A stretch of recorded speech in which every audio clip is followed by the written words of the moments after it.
নমস্কাৰ আৰম্ভ কৰিছো দিনটোৰ তাৎপৰ্য আজি 11 জানুৱাৰী অসমীয়াৰ লেখেৰে পৌহ মাহৰ 26 তাৰিখ আজি টিউনিছিয়াৰ শিশু দিৱস আজি আলবেনিয়াৰ সংবিধান দিৱস 1793 চনৰ আজিৰ দিনটোতেই ব্ৰিটিছ অভিযানকাৰী তথা পৰ্যটক ছাৰ আলেকজেণ্ডাৰ ব্ৰুছৰ জন্ম হৈছিল যাক নেকি ভাৰতীয় চাহ উদ্যোগৰ পিতৃ বুলি কোৱা হয় তেওঁৰে ভাতৃ ৰবাৰ্ট ব্ৰুছে 1823 চনত অসমত চাহ গছৰ আৱিষ্কাৰ কৰিছিল 1954 চনৰ আজিৰ দিনটোতেই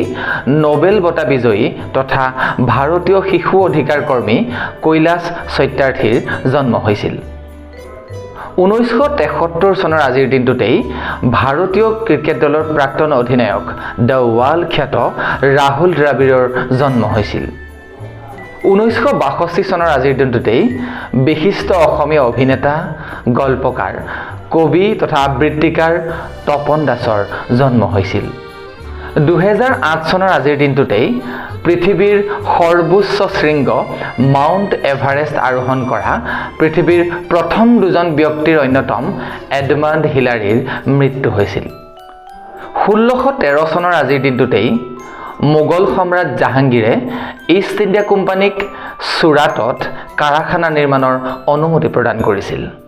1616 চনৰ আজিৰ দিনটোতেই ব্ৰিটিছ ৰাষ্ট্ৰদূত ছাৰ থমাছ ৰোৱে আজমেৰত মোগল সম্ৰাট জাহাংগীৰক লগ কৰিছিল 1955 চনৰ আজিৰ দিনটোতেই ভাৰতত বাতৰি কাকতত ব্যৱহৃত কাগজ পোন প্ৰথমবাৰৰ বাবে উৎপাদন কৰা হৈছিল 2001 চনৰ আজিৰ দিনটোতেই ভাৰত আৰু ইণ্ডোনেছিয়াই প্ৰথমবাৰৰ বাবে প্ৰতিৰক্ষা চুক্তিত স্বাক্ষৰ কৰিছিল 1966 চনৰ আজিৰ দিনটোতেই ভাৰতৰ দ্বিতীয়গৰাকী প্ৰধানমন্ত্ৰী লাল বাহাদুৰ শাস্ত্ৰীৰ মৃত্যু ঘটিছিল আজিলৈ ইমানেই এনেদৰে প্ৰতিদিনে দিনটোৰ উল্লেখযোগ্য ঘটনাসমূহৰ বিষয়ে জানিবলৈ আপোনালোকে দি দা ইণ্টেলেক্ট চেনেলটো ছাবস্ক্ৰাইব কৰিব পাৰে ধন্যবাদ